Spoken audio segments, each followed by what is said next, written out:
Hello friends, இன்றைக்கி நம்ம தயிரும் உருளைக்கிழங்கும் வச்சு ஒரு சூப்பரான கிரேவி எப்படி செய்கிறதுன்னு பார்க்கலாம். இது நார்த் இந்தியாவில் ரொம்பவே ஃபேமஸான ஒரு டிஷ். வாங்க எப்படி செய்கிறதுன்னு பார்ப்போம். 1/4 கிலோ உருளைக்கிழங்கு நல்லா கழுவிட்டு குக்கரில் சேர்த்துருக்கேன். 2 கப் அளவு தண்ணி ஊற்றி அதை நான் ஒரு விசில் வச்சு எடுக்க போகிறேன். இது சின்ன உருளைக்கிழங்குன்றனால ஒரு விசில் வைக்கிறேன். நீங்கள் பெரிய உருளைக்கிழங்குனா 2 விசில் வச்சுக்கோங்க. 4 டேபிள் ஸ்பூன் அளவு கெட்டியான தயிர் எடுத்திருக்கேன். இதில் 1/4 டீஸ்பூன் அளவு மஞ்சள் தூள், 1 டேபிள் ஸ்பூன் அளவு மிளகாத்தூள், 1/4 டீஸ்பூன் சீரகத்தூள், 1 டீஸ்பூன் கரம் மசாலா, 1 டீஸ்பூன் தனியா பொடி, தேவையான அளவு உப்பு சேர்த்து தயிரோடு நல்லா மிக்ஸ் பண்ணிக்கலாம். இது இருக்கட்டும். வேக வச்ச உருளைக்கிழங்குல கொஞ்சமாக உப்பு சேர்த்துக்கலாம்.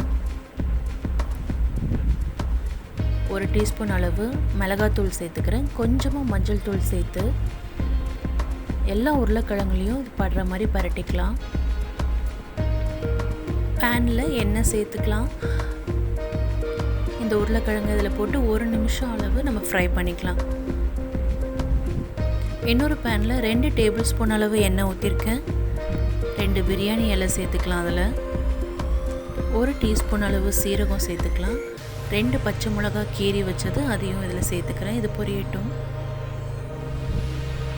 2 பெரிய வெங்காயத்தை சின்ன சின்னதாக கட் பண்ணி சேர்த்துருக்கேன். இதுக்கு தேவையான அளவு உப்பு சேர்த்து 1 டீஸ்பூன் அளவு இஞ்சி பூண்டு பேஸ்ட்டும் சேர்த்து நம்ம நல்லா பரட்டிக்கலாம்.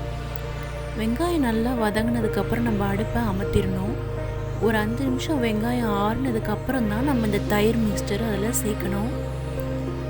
நம்ம சூடோடு சேர்த்தோன்னா தயிர் தெரிஞ்சு போயிடும். அதனால தான் ஆற வச்சதுக்கப்புறம் சேர்க்குறோம்.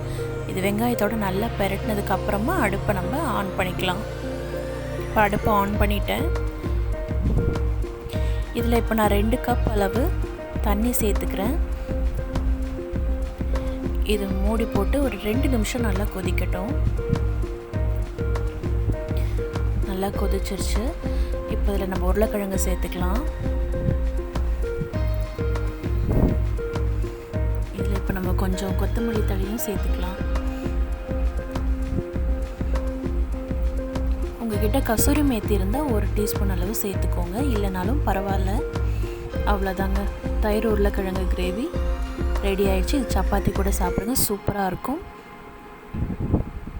நீங்களும் கண்டிப்பாக இதை செஞ்சு பார்த்துட்டு எப்படி இருந்ததுன்னு எனக்கு கமெண்ட்ஸில் சொல்லுங்கள். வீடியோ பார்த்ததுக்கு ரொம்ப தேங்க்ஸ்.